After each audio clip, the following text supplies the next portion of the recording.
말씀 제목은 전에, 지금 이런 제목인데요. 23절에 나와 있는 말씀을 제가 고른 거예요. 자, 이 말은 이전에는, 지금은 이런 뜻이죠. 예수님을 믿기 전에는, 예수님을 믿고 난 후에는 이런 뜻입니다. 전에 제가 갈라디아서 1장 1절에서 10절 말씀을 그리스도의 은혜라는 제목으로 말씀을 나누었어요. 잠시 그 내용을 요약하면요, 사도 바울이 갈라디아 지역, 우리가 갈라디아 하면 무슨 도시 생각하시면 안 되고요, 전라도, 경상도 이런 지역을 말합니다. 자, 갈라디아 지역에서 복음을 전하여 많은 그리스도인들이 생겨나고, 그리고 그 그리스도인들로 인하여서 교회가 세워졌습니다. 바울이 갈라디아 사역을 마치고 떠나온 이후에 유대적 율법주의 그런 자들이 바울이 전한 은혜의 복음과 율법을 은혜의 복음에다가 율법을 가미해서 다른 복음을 전했습니다. 사도 바울의 사도성, 은혜의 복음도 훼손시켰습니다. 어린 갈라디아 성도, 특히 이방인이었다가 복음을 받아들인 자들이 있죠. 그들은 그 다른 복음을 금방 따르게 되고 만 거예요. 이에 사도 바울이 갈라디아 지역 교회들에게 편지를 썼는데 이것이 갈라디아서라고 말씀드렸죠. 그래서 바울은 먼저 자신의 사도성을 증명하고 은혜의 복음을 말합니다. 그리고 다른 복음을 전한 자들을 강력하게 저주를 해요. 그리고 오늘 본문이 시작되는데요, 오늘 본문에는요, 바울의 간증이 나옵니다. 바울의 간증이 나오는 오늘 본문은 어떤 물음으로 시작이 되냐면 이런 물음으로 시작이 되는데요, 1장 10절을 보겠습니다. 1장 10절, 제서야 띄워줘. 네, 시작. 이제 내가 사람들에게 좋게 하랴, 하나님께 좋게 하랴, 사람들에게 기쁨을 구하랴. 내가 지금까지 사람의 기쁨을 구하였다면 그리스도의 종이 아니니라. 어떤 질문이에요? 내가 사람을 좋게 하랴, 하나님을 좋게 하랴, 이런 질문이에요. 예. 근데 사도 바울이 거기에다 하나님 이렇게 얘기하고 있는 겁니다. 사도 바울이 내가 하나님을 기쁘게 하랴, 사람을 기쁘랴, 사람을 좋게 하랴, 하나님을 좋게 하랴, 이렇게 질문하는 것으로부터 시작해서 간증이 쭉 시작되고 있습니다.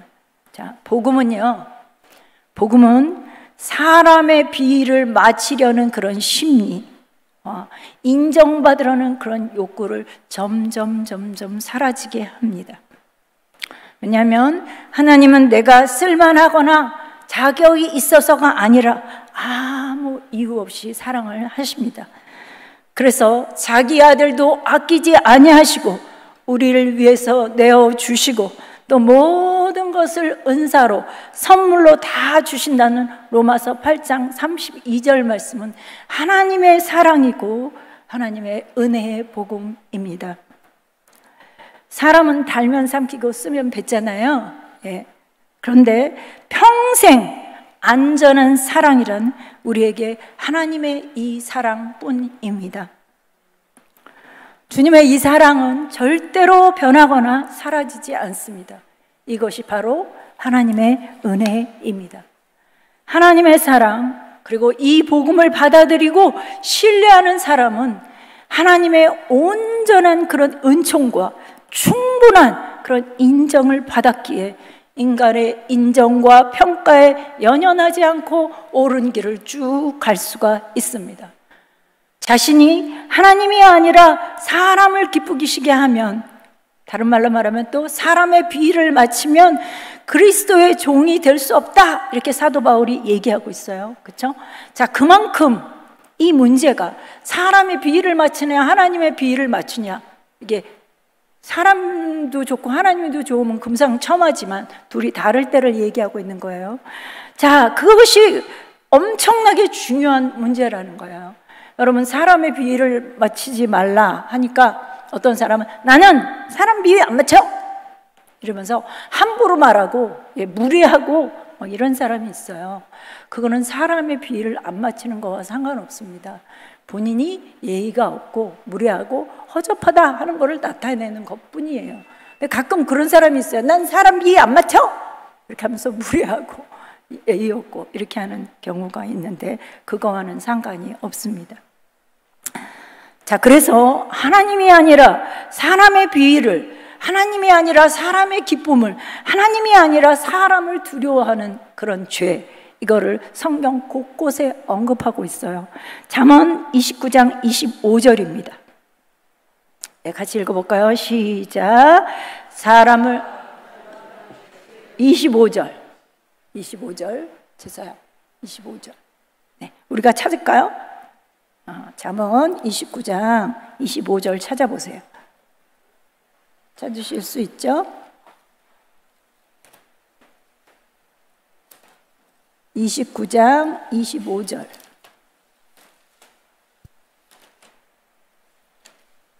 찾으셨나요?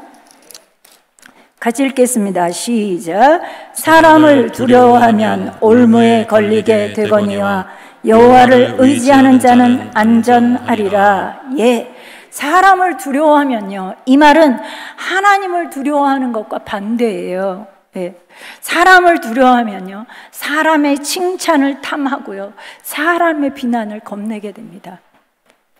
그런 사람은 올무에 걸린다고 오늘 성경 말씀이 말씀하고 있어요. 그 예가 어떤 것이냐? 사무엘상 15장 24절입니다. 자, 같이 읽겠습니다. 시작. 사울이 사무엘에게 이르되 내가 범죄하였나이다. 내가 여호와의 명령과 당신을 어긴 것은 내가 백성을 두려워하여 그들의 말을 청종하였음이니이다. 네, 사울이 하나님께 불순종한 이유는요, 사람의 여론을 두려워했기 때문이라는 거예요. 예. 사람을 두려워하면 올무에 빠진다고 그랬잖아요. 그래서 결국은 사울 왕이 어떻게 됐죠? 결국은 폐위되고 죽음을 맞이하게 됩니다. 자, 삼손은 또 어떻습니까? 삼손은 사사기 16장에서 삼손이 드릴라에게 무너진 이유를 얘기하고 있어요. 자, 그 이유는 자신을 나신으로 택해서 세워준 하나님의 마음을 잃는 것보다 드릴라의 성적인 관심을 잃을까봐 더 두려웠기 때문에 그런 일이 일어난 거예요. 결국 하나님이 삼손을 떠나고 눈이 뽑히고 끌려가서 노출로 메어서 옥에서 맷돌을 돌리다가 죽는 그런 신세가 됐습니다. 그래서 하나님을 좋게 하느냐, 사람을 좋게 하느냐, 하나님을 기쁘시게 하느냐, 사람을 기쁘시게 하느냐의 문제는요, 심각하고 엄중한 겁니다.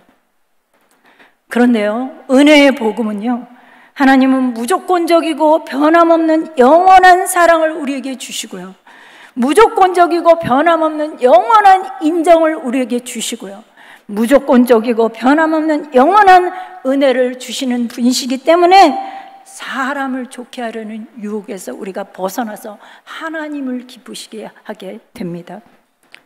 그래서 사도 바울이 은혜를 받은 후에 사람이 아니라 하나님을 기쁘시게 하는 그리스도의 종이 된 거예요. 이어서 바울은 자신이 전한 복음의 출처를 말해요. 왜냐? 갈라디아 성도들이 의심을 하는 거예요. 네가 전한 복음이 출처가 뭐야? 기원이 뭐야? 이렇게 하니까 이제 출처를 얘기하는데요. 1장 11, 12절입니다. 자, 시작. 형제들아, 내가 너희에게 알게 하노니 내가 전한 복음은 사람의 뜻을 따라 된 것이 아니니라. 이는 내가 사람에게서 받은 것도 아니요 배운 것도 아니요 오직 예수 그리스도의 계시로 말미암은 것이라. 네, 여기 아니니라, 아니요 세 번이나 아니라고 한 내용은요, 모두 복음의 출처가 사람이 아니라는 거예요. 오직 예수님께 직접 받은 것이라고 말하면서 복음의 출처가 예수 그리스도다, 이렇게 얘기하고 있는 거죠. 그리고는 사도 바울이 간증을 계속하는데요, 자신의 회심, 예수님 만나게 돼서 회심한 그 회심과 처음 그리스도인이 되었던 때를 회상하면서 그 경험을 알려줍니다. 사실 사도행전 22장, 26장 거기에도요, 바울의 회심과 회심 후의 경험에 대해서 간증이 나와요. 그런데 바울이 간증하는 목적이 있습니다. 바울이 간증하는 목적은요, 막연히 가마를 끼치거나 자신을 드러내기 위해서가 아니에요. 간증을 통해서 자신이 전한 은혜의 복음을 공격하는 그 사람들의 주장을 반박하기 위해서가 첫 번째고요. 자, 동시에 하나님의 놀라운 은혜로 사람들의 마음을 집중시키기 위함이었습니다. 바울의 간증은 두 부분으로 나누어 있습니다. 오늘 설교 제목처럼 예수님 믿기 전, 그리고 예수님 믿고 난 지금, 이렇게 두 부분으로 나뉘어져 있는데요. 13절에서 14절까지는 내가 이전에 유대교에 있을 때라고 시작해서 이전에 자신의 삶을 얘기하고 있습니다. 자신의 삶의 방식을 얘기하고 있어요. 자, 그리고 15절부터 24절까지는요, 하나님이 은혜로 나를 부르심으로 라고 시작하면서 예수님 믿은 후 지금의 삶의 방식을 얘기하고 있습니다. 이게 간증의 중요한 패턴이에요. 자, 그리고 이 이야기를 한마디로 23절에 요약하고 있어요. 1장 23절 읽겠습니다. 시작. 다만 우리를 박해하던 자가 전에 멸하려던 그 복음을 지금 전한다 함을 듣고, 여기 전에와 지금이 나오죠. 전에는 하나님의 교회를 박해하고 멸하려던 예수님의 원수, 복음의 원수였는데, 지금은 예수님 그리고 복음을 믿고 전한다는 얘기예요. 이게 간증의 요약입니다. 사도 바울의 간증의 아웃라인을 우리가 봤으니까 이제 한 절씩 구체적으로 살펴보겠습니다. 바울은 나쁜 일을 많이 저지른 사람이죠. 1장 13절을 읽겠습니다. 시작. 내가 이전에 유대교에 있을 때 행한 일을 너희가 들었거니와 하나님의 교회를 심히 박해하여 멸하고, 예수님이 다메섹 도상에서 바울을 만나주실 그 즈음에는요, 그는 이미 무죄한 사람을 많이 죽였어요. 그리고 그때도 사람들을 더 체포해서 옥에다 가두려고 가던 길이었습니다. 바울의 마음은 증오로 가득 찼어요. 그러면서도 사람을 죽이고 증오로 가득 찼으면서도 바울은 수많은 종교 행위를 했습니다. 1장 14절입니다. 시작. 내가 내 동족 중 여러 영갑자보다 유대교를 지나치게 믿어 내 조상의 전통에 대하여 더욱 열심히 있었으나, 죽이고 증오하는 그 와중에요, 바울은 유대교의 전통과 관습대로 살려고 무척 애썼다는 거예요. 얼마나 아이러니합니까? 본인의 말처럼 도덕적 의를 이루려는 열심이 자기 세대 사람들 거의 다 앞질러 버렸다고 그렇게 얘기를 합니다. 회심하기 전에 바울은 종교 규칙, 규율 이런 것들을 엄격히 지켰어요. 본인도 자기가 엄격히 지켰다는 것을 잘 알았어요. 그렇기 때문에 자만심이 가득했습니다. 하지만 그때요, 하나님과의 관계는 바르지 못했어요. 그리고 그 상태로는 하나님께 받아들여질 수도 없었습니다. 잘 보세요. 종교적인 행위를 엄청나게 자기의 동족 중에 동년배보다 훨씬 많이 했는데 뭐예요? 하나님과의 관계가 바르지 못했대요. 하나님께 받아들여지지 못했다고 얘기하고 있습니다. 그렇지만 하나님은 바울을 향한 계획을 언제부터? 모태로부터 가지고 계셨어요. 그리고 하나님의 주권적인 은혜는 바울이 태어나기 전부터 바울의 삶 속에 역사하고 있었습니다.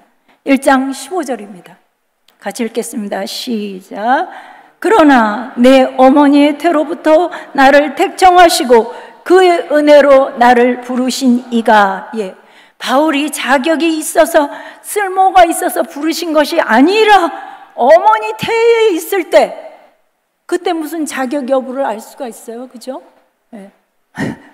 그렇죠? 예. 어머니 태에 있을 때 이미 뜻하셔서 하나님께 대항하면서 악을 일삼는 복음의 원수인 바울을 하나님의 주권적인 은혜로 하나님께 불러주셨다는 얘기예요. 이 바울의 간증은 은혜의 복음을 생생하게 증언하고 있습니다. 은혜란 받을 자격이 없는 자에게 값없이 베푸시는 하나님의 선물이죠. 그래서 구원은 우리의 종교적, 도덕적 행위로 말미암지 않고 오직 은혜로만 주어지는 것입니다. 그 명백한 사례가 바로 사도 바울이에요. 바울의 죄는 매우 무거웠지만 예수님은 그를 받아주시고 구원해 주셨습니다. 은혜의 복음은요, 안 믿는 사람을 하나님께 돌아오게 하는 무종교, 무신론 이런 사람들을 하나님을 받아들이게 하기도 하지만요, 은혜의 복음은 종교로부터 불러냅니다. 사도 바울이 유대교였죠. 그 종교로부터 불러낸 거예요, 은혜의 복음이.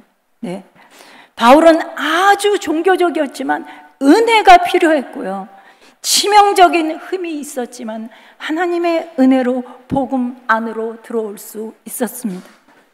그리고 사실 하나님의 은혜가 평생 바울을 만들어가고 준비시켜 왔습니다.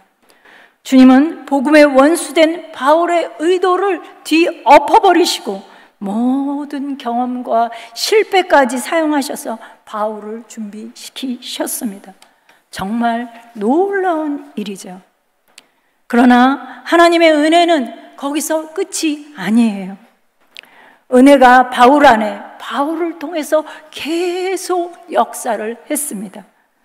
바울의 간증은 자신이 어떤 사람이고 그런 자신을 하나님이 어떻게 회심시켰는지 거기에 머물지 않고요, 하나님의 은혜 아래 살아가는 삶이 무엇인지로 연결이 됩니다.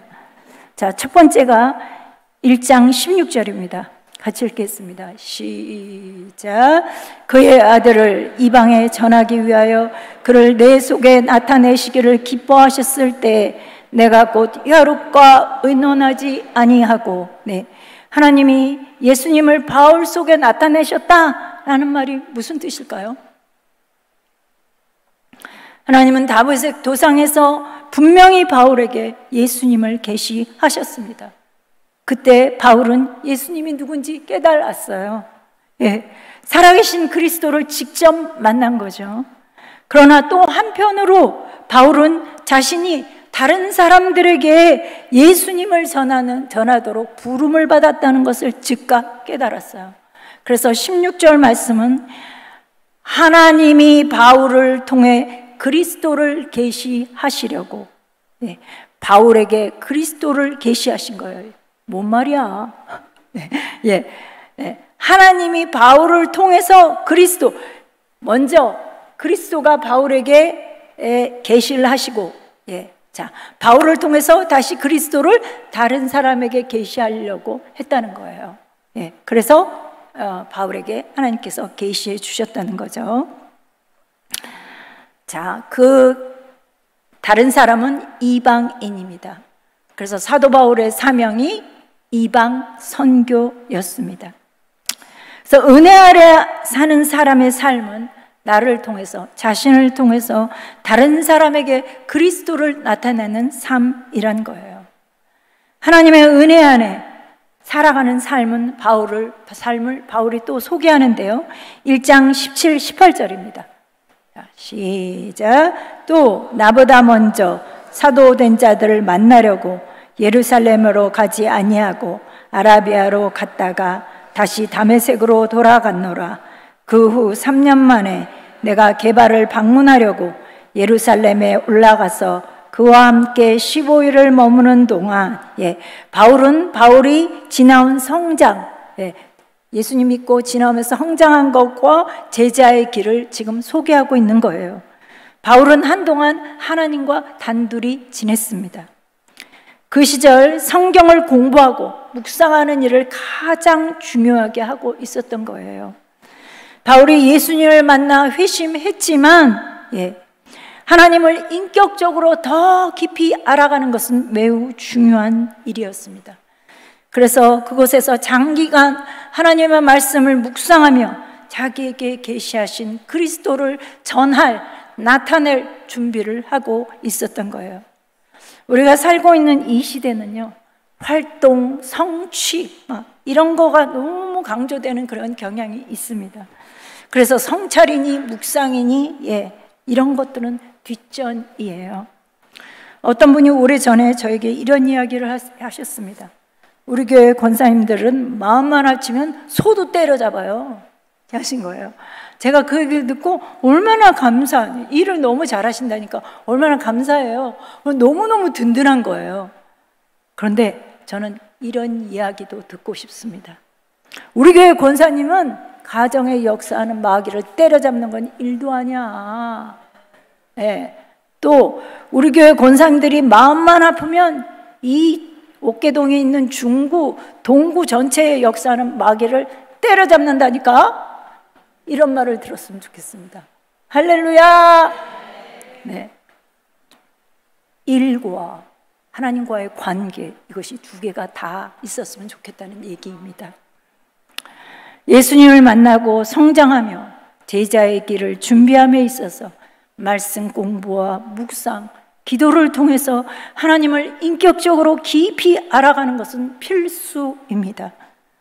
사도 바울의 아라비아의 고독한 시간은 바로 그것을 위한 시간이었습니다. 하나님과 함께 보내는 고독의 시간이 그리스도인의 삶에 꼭 필요하죠. 그러나 그렇다고 그리스도인들이 홀로 살아가는 것이 아니에요. 그렇죠? 3년이 지나고 바울은 예루살렘으로 올라갔습니다. 목적은 게바, 베드로를 방문하고자 하는 것이었어요. 여기서 방문이라는 말의 히브리어 원어의 뜻은 뭐냐면요, 1차적인 뜻은 뭐냐면 탐구, 연구, 그런 뜻이 있어요.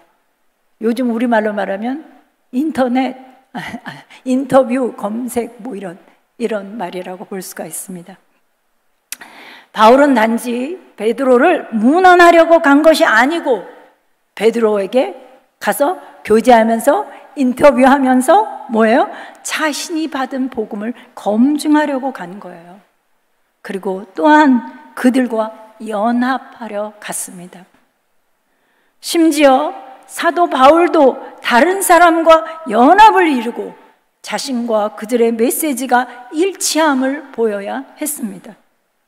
그래서 은혜 아래 사는 삶이란 그리스도로 말미암아 하나님과의 관계에 뿌리를 깊이 내리고 나아가서 다른 신자들과 연합해서 그들을 섬기는 삶입니다.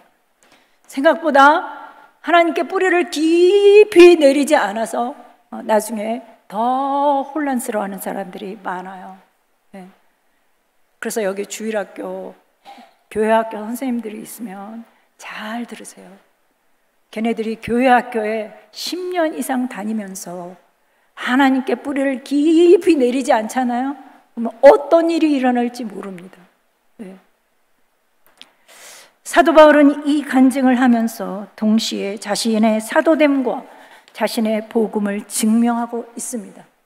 15절에 어머니 태로부터 계획을 가지고 하나님의 은혜로 불렀다 이렇게 얘기하고, 16절에는 어머니 태로부터 하나님께서 계획을 가지고 이방 선교를 위해서 바울에게 예수님을 계시하셨다 이렇게 말했어요.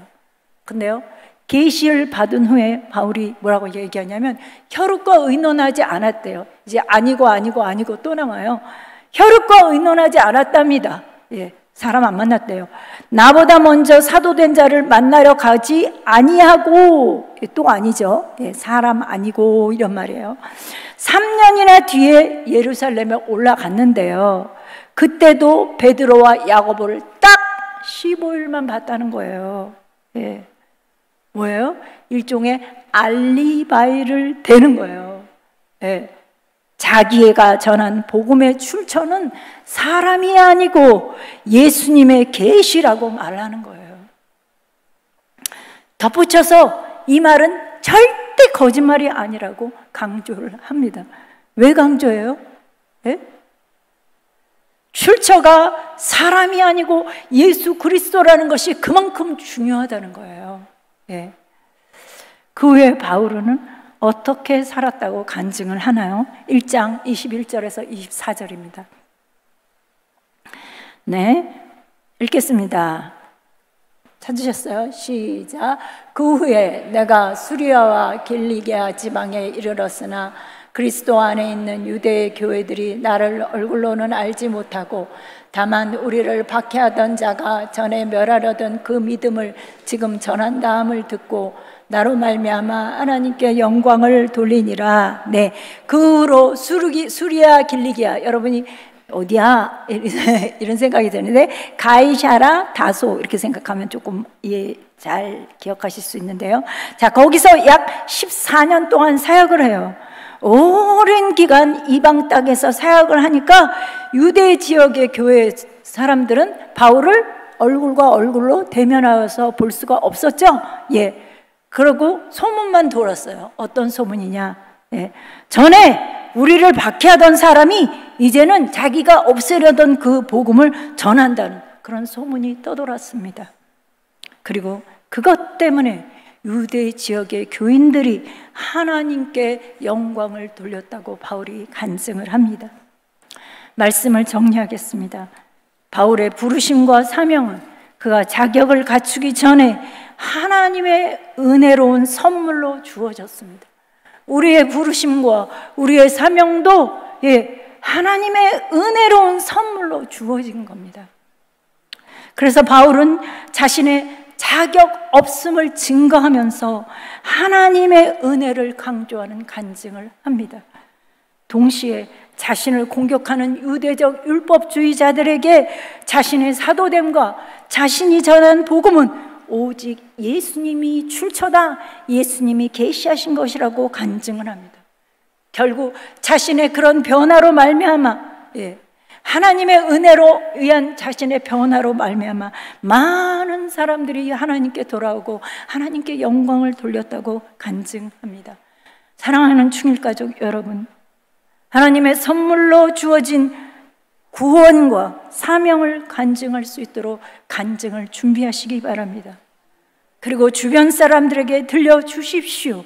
내가 믿기 전에는 이랬으나 내가 지금 믿고 난 지금 나의 모습을 들려주셔서 하나님의 은혜를 간증하십시오.